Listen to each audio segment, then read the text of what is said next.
Hello అండి, welcome back to Maharshi vlogs. ఈ పుష్పం గురించి ఎవరికైనా తెలుసా అండి? దీన్ని బ్రహ్మ పుష్పం అంటారు, బ్రహ్మకమలం. ఇది ఉత్తరాఖండ్ రాష్ట్రంలో అయితే ఎక్కువ పూస్తుంది. ఉత్తరాఖండ్ రాష్ట్ర పుష్పం ఇది బ్రహ్మకమలం. ఇది వికసించే టైం అంటే వికసించేటప్పుడు మనం చూస్తే అదృష్టంగా భావిస్తారంట. అంటే వాళ్ళు అదృష్టవంతులు ఎవరైతే వికసించేటప్పుడు ఈ కమలాన్ని చూస్తారో. ఇది ఎక్కువగా నైట్ టైం మాత్రమే వికసిస్తుందంట.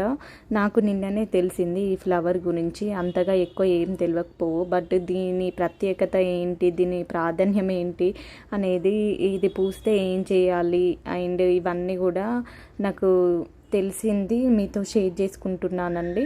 అండ్ దీనికి సంబంధించిన ఫుల్ వీడియో కూడా మీకు అప్లోడ్ చేస్తాను త్వరలోనే, చూడండి. ఇది పూస్తే ఏం చేయాలి, ఇది ఏ దేవునికి ఎక్కువ ప్రీతికరమో, దీని యొక్క ప్రాధాన్యం ఏమిటి అనేది మొత్తం మీకు వీడియోలో వివరిస్తానండి.